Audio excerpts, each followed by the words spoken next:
En manchette aujourd'hui, Berthierville inaugurera son skatepark ce samedi.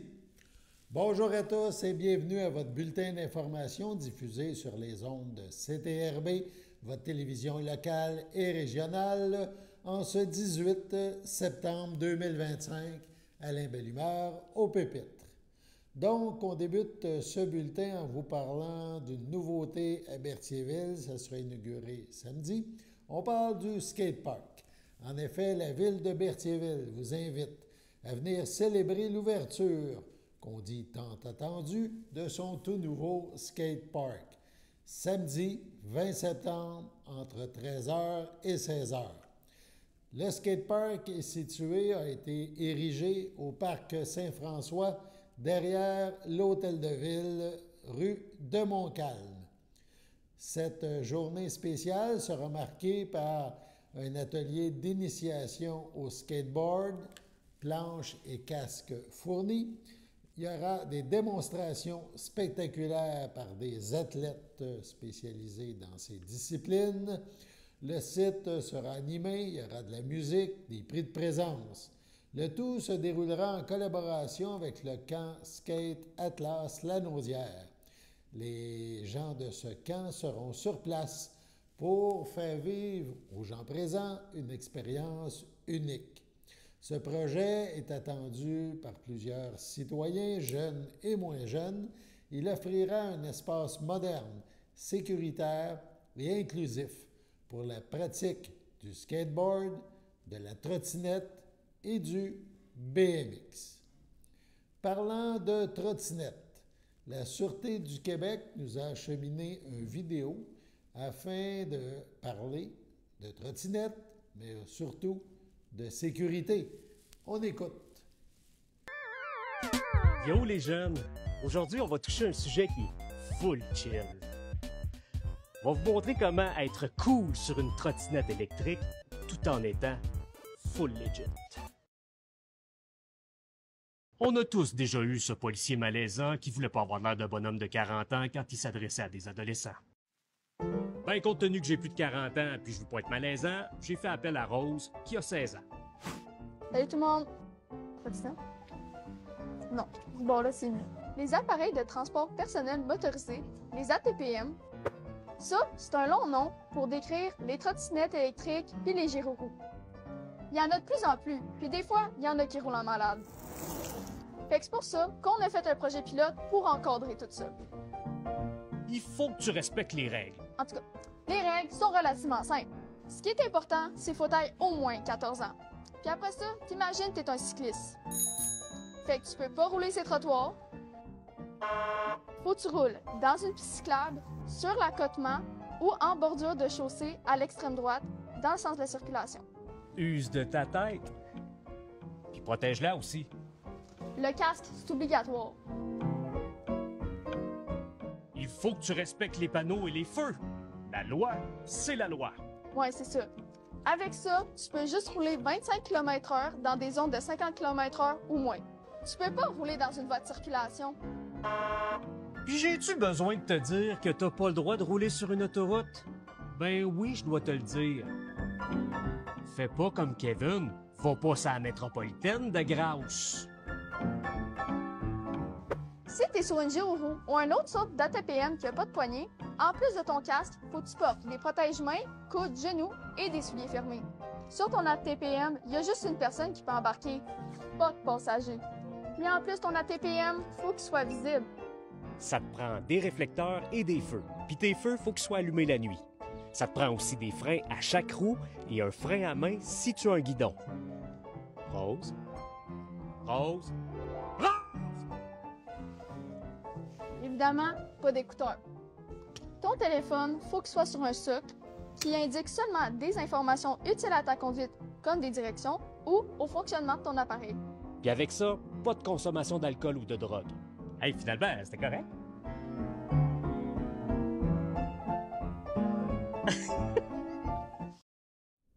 Donc, si vous allez au skatepark à Berthierville en trottinette, vous savez maintenant quoi faire ou quoi ne pas faire. On parle maintenant du Festival de la Galette qui recevra à Louisville pour l'occasion une chanteuse de chez nous, oui, on parle de Laurence Saint-Martin. Le 11 octobre prochain, en effet, dans le cadre du Festival de la Galette, le populaire événement qui se tient depuis nombre d'années à Louisville, les gens pourront entendre Laurence Saint-Martin, qui est originaire, on le rappelle, de Saint-Ignace de Loyola. La fille des îles, comme on l'appelle aussi, sera en spectacle lors du Festival de la Galette et les billets sont présentement en vente, nous dit-on. Donc, elle sera sur scène le 11 octobre prochain. L'été 2025 à la Chapelle des Culs-de-Berre, ça s'achève. Les expositions extérieures et intérieures sont réemballées. Les musiciens des jeudis 5 à 7 du Cénacle ont fermé leur micro et les visiteurs en quête d'idées auprès du Bureau d'information touristique passent maintenant leur chemin. Les dirigeants de l'organisme tiennent à remercier tous les artistes qui ont participé au succès cet été à la Chapelle des 5 à 7 et des expositions. Des remerciements sont aussi adressés à la population, aux visiteurs et aux spectateurs. Vous avez été de plus en plus nombreux à assister à l'un ou l'autre des événements préparés à votre intention, a mentionné dans une communication Daniel Joyal au nom de l'organisme. Rappelons que la Chapelle des Culs-de-Berre étire la saison cette année. Elle sera en effet partie prenante des Journées de la culture les 26, 27, 28 septembre. À cet effet, plus de détails dans un prochain bulletin d'information. Parlant des Journées de la culture dans l'Anaudière, CTRB a assisté à la conférence de presse tenue ce mercredi à Joliette. Michel Vallée, PDG de Culture pour tous, a dévoilé la programmation des 29e Journées de la culture. Ça s'est fait en présence de la comédienne, animatrice et réalisatrice Bianca Gervais et de la docteure Laurie Zéfi, co-ambassadrice de ces 29e Journées de la culture. Le réalisateur, acteur et humoriste bien connu Yves P. Pelletier, parrain de J'aime les mots, une activité du volet scolaire des Journées de la culture, était aussi présent. Daniel Joyal de la Corporation du patrimoine de Berthier et de la Chapelle des Culs-de-Berre a réalisé pour CTRB une entrevue. On vous présente une première partie aujourd'hui, la suite demain.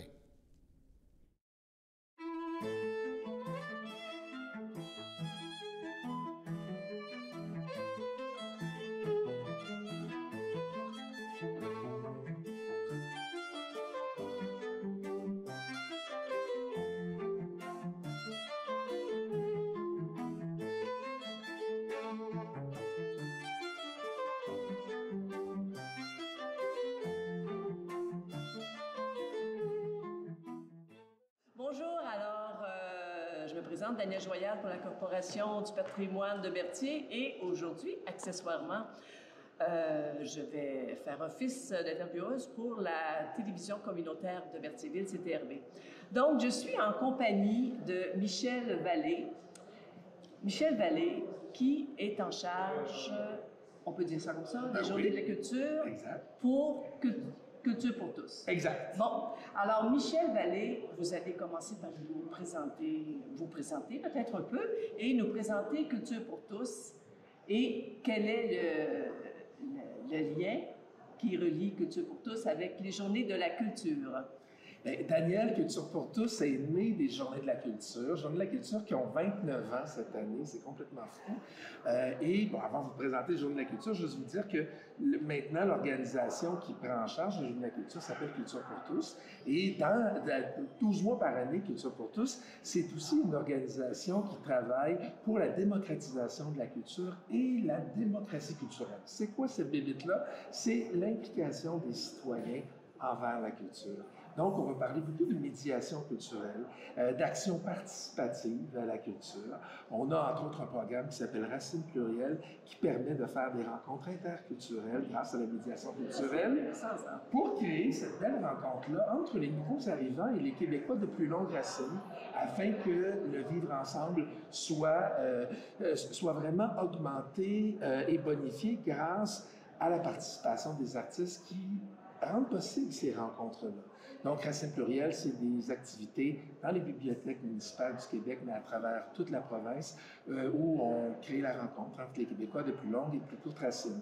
On a aussi un programme qui s'appelle Hémisphère, qui est en fait un réseau d'écoles culturelles, 33 écoles à travers tout le Québec, de 12 régions du Québec, qui sont accompagnées pour que la culture fasse partie de tout le cursus scolaire et devienne un réflexe pour les enseignants et la direction d'école. Et en fait, c'est un peu notre façon de s'assurer que les enfants repartent avec, dans leur sac à dos, leurs repères culturels locaux et régionaux. Donc, leur histoire locale, les artistes locaux. Ce qui fait qu'une région est une région. Parce qu'au niveau culturel, il y a bien entendu des institutions formidables comme ici, au Musée de Joliette, mais il y a aussi des organisations sur le terrain qui font beaucoup de choses. Il y a des chœurs de chant, il y a des chorales, mais il y a aussi des sociétés d'histoire qui font un travail exceptionnel, par exemple en généalogie, par exemple en recherche historique, de toutes sortes. Bref, comment donner l'ADN culturel des enfants de leur territoire, c'est la façon qu'on travaille avec Hémisphère. C'est quelques-uns de nos programmes qui, à l'année, font en sorte qu'on comprend la culture comme un facteur essentiel de rencontre de la collectivité, mais aussi de bien-être, de mieux-être, de santé en général. Et c'est à ce titre, d'ailleurs, qu'on a le privilège de coordonner le Comité national de rapprochement en culture santé, qui a lancé en juin dernier son premier état des lieux de la culture et de la santé au Québec, qui nous soulève vraiment des beaux constats, comment la culture peut faire toute la différence pour tellement de personnes. Oui, absolument. Et une de vos activités, c'est d'organiser les journées de la culture qui se tiendront cette année un peu partout au Québec. Exactement, les 26, 27 et 28 septembre. Donc, c'est toujours le dernier vendredi de septembre et les 2 jours suivants. Donc, pas cette fin de semaine-ci, l'autre. Exactement. Parce que là, on est mercredi, Au moment de l'enregistrement, oui, c'est ça. Voilà. Au moment de l'enregistrement, on est à 10 dodo des Journées de la culture. Et c'est un grand déploiement. Hein. C'est 2400 activités en 3 jours offertes gratuitement à travers tout le Québec. Le Musée d'art de Joliette est fier de lancer Studio Inclusif, un programme d'ateliers artistiques gratuit et accessible qui invite le grand public à vivre une expérience de création collective dans le cadre bienveillant, inspirant et inclusif. Les premières séances auront lieu samedi 20 septembre et samedi 25 octobre et 29 novembre de 13h30 à 15h30. D'autres dates seront ajoutées à l'hiver en janvier et en février. Le Studio Inclusif est une initiative éducative qui rassemble des personnes issues de divers horizons autour de l'art dans un esprit de dialogue, de respect, de co-création. Visites adaptées, ateliers ludiques et espaces d'exposition permettent à chacune de s'exprimer librement, de découvrir de nouvelles perspectives et de tisser des liens durables. Cette programmation est réalisée en collaboration avec l'Association des sourds de Lanaudière et met en lumière la richesse du langage des signes ainsi que la force d'une communication sans barrière. L'art devient ici un vecteur de lien social, d'inclusion et de reconnaissance mutuelle. Un volet distinct du programme est également offert en partenariat avec le Centre résidentiel communautaire Joliette-Lanaudière et la Maison Oxygène, à des parents judiciarisés en réinsertion sociale et à leurs enfants. Bien que ces ateliers ne soient pas ouverts au public, ils s'inscrivent pleinement dans la mission de Studio Inclusif, faire de l'art un levier de reconstruction, de dialogue, de rapprochement humain, parce que créer ensemble, c'est vivre ensemble. Sur ce, on passe à la pause. Votre station de télévision de Berthierville vous invite cordialement à son bingo hebdomadaire télédiffusé tous les samedis matins dès 9h30. Depuis longtemps, les fans de CTRB se divisent le joyeux montant de 600 $ chaque semaine à cette joute de bingo. N'oublions pas non plus le super bingo mensuel d'une cagnotte de 2000 $ que vous pourriez vous partager chaque premier samedi du mois. Un moment de fébrilité qui pourrait devenir payant pour plusieurs d'entre vous. Pour vous procurer ces fameuses cartes de jeu, les dépositaires participants sont à Berthierville, le dépanneur Formule 1, la station-service Arnois sur le boulevard Gilles-Villeneuve, le marché IGA Extra Famille Mont-d'Or sur la rue Gabrielle-Brissette, le marché Métro Boucher sur la rue Notre-Dame et la pharmacie Proxime sur la rue Frontenac. À Saint-Ignace de Loyola, le dépanneur Proxy sur la rue de la Traverse, la boucherie Aldo sur le rang Saint-Michel. C'est donc un rendez-vous hebdomadaire chaque samedi matin à 9h30 sur les ondes de CTRB, votre télévision locale et régionale, celle-ci toujours en haute définition. Toute l'équipe de CTRB vous remercie de votre fidélité et vous souhaite bonne chance.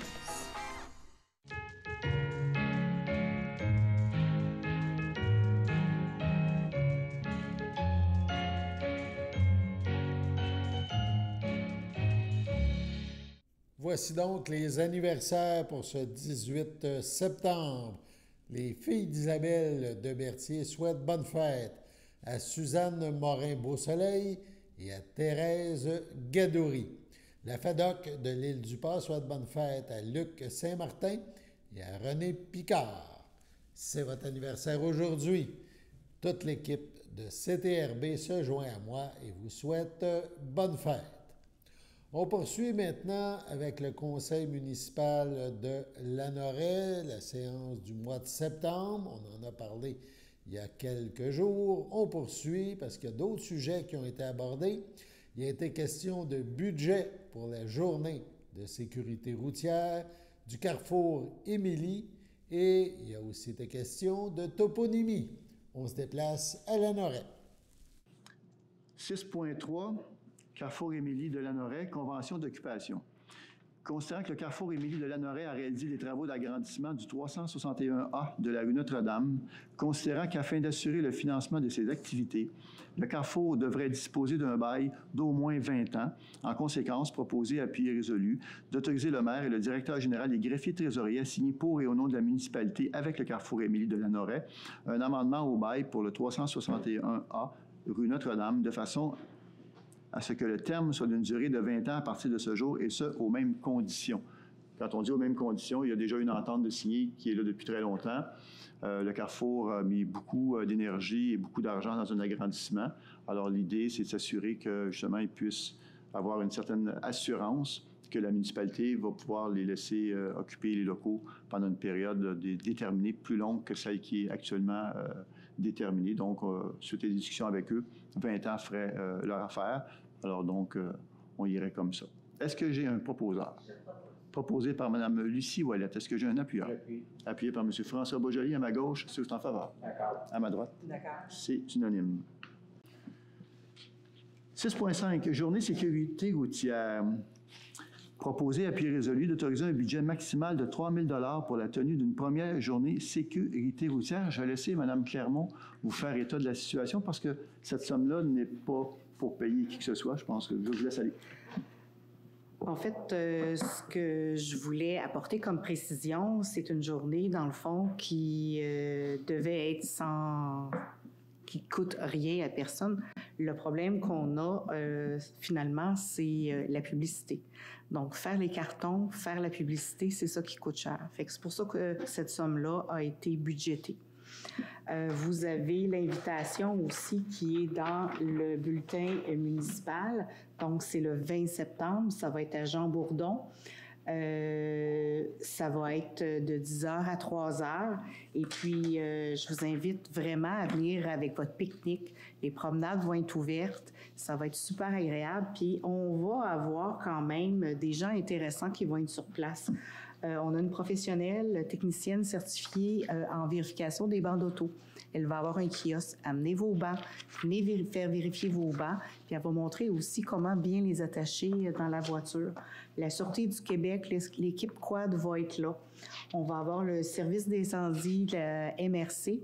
On a une surprise aussi à ce niveau-là. On veut avoir les pinces de décarcération qui pourraient nous être montrées durant la journée. Ensuite de ça, on a Express Mont-d'Or qui va être là avec un poids lourd. Enfin, il y a plein de...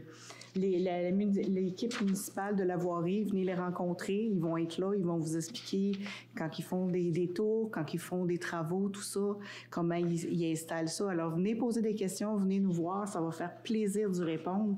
Et c'est une invitation pour le 20 septembre. Merci. C'est bon? Est-ce que vous avez fait la proposition? Oui. D'accord, proposé par Mme Clermont. Est-ce que j'ai un appuyeur? Appuyé par Mme Josée Castonguay. À ma gauche, ceux qui sont en faveur. À ma droite. D'accord. C'est unanime. Toponymie. Alors, on a eu une demande, puis il y avait eu une pétition aussi qui avait été signée par plusieurs personnes, je ne me souviens plus du nombre, pour que, vous savez, le petit parc qui est au coin de Louis-Joseph Doucet et la rue Notre-Dame, on ne peut pas dire parc, justement, ça m'amène à ce point-là aussi en même temps, de le nommer et on irait avec place. Alors, il faut faire avec la toponymie. On va lui envoyer le truc. Ils vont nous répondre. Si on marque parc, c'est sûr que ça va être probablement refusé parce que la description du lieu ne représente pas un parc. Donc, ce serait Place des Monarques. Alors, c'est une demande qui a été faite, pour ne pas la nommer, Mme Cormier. Vous avez sûrement lu l'article il y a à peu près 2 mois ou 1 mois, je ne sais plus la date, là, de l'Action. Alors, belle publicité pour justement sensibiliser les gens aux monarques. Alors, c'est un coup de pub incroyable. La une de l'Action. Moi, je considère que c'est un beau coup de pub justement pour la cause qui nous tient tous à cœur au niveau des monarques. Juste vous dire que la municipalité a posé une dizaine de gestes jusqu'à maintenant concernant la sauvegarde ou la protection des monarques. On est d'ailleurs reconnu comme municipalité certifiée Amis des monarques. Donc, ce serait vraiment le nom retenu jusqu'à maintenant, qu'on va envoyer à Toponymie pour validation. Ce serait vraiment Place des monarques. Voilà. On a dû, comme j'ai expliqué dans le journal L'Action, on a été pris dans une multitude de situations. Et là, on a du temps. On va pouvoir, ce soir, si les membres du conseil le veulent bien, on va pouvoir procéder puis aller homologuer le tout avec la toponymie. Est-ce que j'ai un proposeur? Oui. Je propose. Ça va, OK. Proposé par M. Boisjoli, appuyé par Mme Mondor. À ma gauche, ceux qui sont en faveur. D'accord. À ma droite. Voilà. Bonjour. Moi, c'est Carmen Sylvestre. Du 15 septembre au 15 novembre, j'ai la chance d'être la présidente d'honneur de la collecte de fonds pour le CABO. Ça, c'est un organisme qui me tient beaucoup à cœur. Pourquoi ça me tient à cœur? Bien, c'est parce que je viens de la région. Cette collecte-là va avoir lieu du 15 septembre au 15 novembre. On a des généreux partenaires. Tu sais, ton 2 piastres, il va être multiplié. Il peut devenir un 4 piastres, il peut devenir un 6 piastres, puis peut-être même plus. Tout ça grâce à nos généreux partenaires. Tout est multiplié pendant la collecte de fonds. Contribue donc.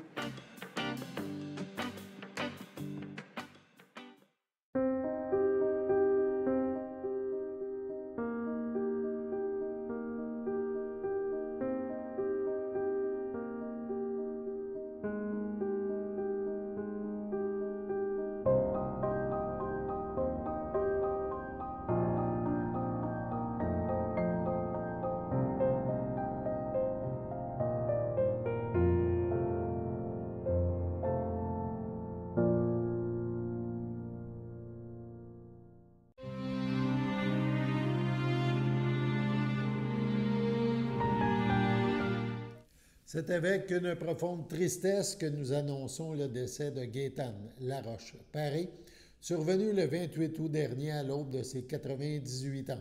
Elle était l'épouse de feu M. Hector Paré, Elle laisse dans le deuil sa fille Sylvie et son conjoint Paul Michaud, ses 4 petits-enfants, Julien Michaud, Mélissa Mongeau, Claire-Hélène Michaud, Stéphane Perron, Gabriel Michaud, Rodrigo Di Castro et Hubert Michaud. Ses 2 arrière-petits-enfants, Gabriella et Xavier Michaud, son frère Jacques Laroche, Réjeanne Plouffe et ses belles-sœurs, Gisèle Saint-Georges, Thérèse Paré, Louise Paré et Lise Paré. Ses neveux-nièces, la belle famille de sa fille, les Michaud, les amis de sa fille et de ses petits-enfants, ainsi que ses 2 grandes amies, Bertrande Leclerc et Françoise Laferrière. C'était une femme extraordinaire, érudite et humble que tous et toutes adoraient. La famille vous accueillera vendredi 19 septembre de 15h au complexe funéraire F. Thériault, rue Notre-Dame à Berthierville. Un hommage aura lieu au même endroit à 17h. Au CHDL de Saint-Charles-Borromée, le 19 août, à 70 ans, est décédée Mme Louise Roch, épouse de M. Michel Hérard, demeurant à Saint-Ignace de Loyola. Elle laisse dans le deuil, outre son époux, ses enfants. Martin Hérard, Élise Paré, Isabelle Hérard, Martin Bricot, Lilianie Hérard, Guillaume Turgeon. Ses petits-enfants, Alexandre, Jacqueline, Charlotte, Mathéo et Zoé. Ses sœurs, ses beaux-frères et belles-sœurs. Lise Roch, Alain Bournival. Liliane Roch, Michel Rivet. Pauline Hérard, René Hérard, Angèle Hérard. Jean Hérard, Monique Hérard et Sylvain Hérard. Guylaine Hérard et Denis Hérard, ainsi que plusieurs neveux, nièces, autres parents et amis. La famille vous accueillera le 27 septembre, dès 13h, en l'église Sainte-Geneviève de Berthier, située rue Montcalm, au 780 rue Montcalm, à Berthierville. Les funérailles suivront à 14h. Sur ce, on passe à la météo.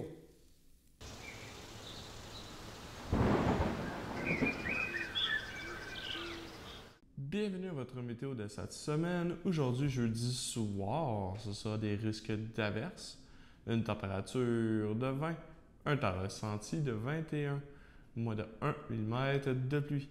Jeudi nuit, ce sera généralement dégagé, une température de 10, un temps ressenti de 8. Vendredi matin, ce sera généralement ensoleillé, une température de 11, un temps ressenti de 9.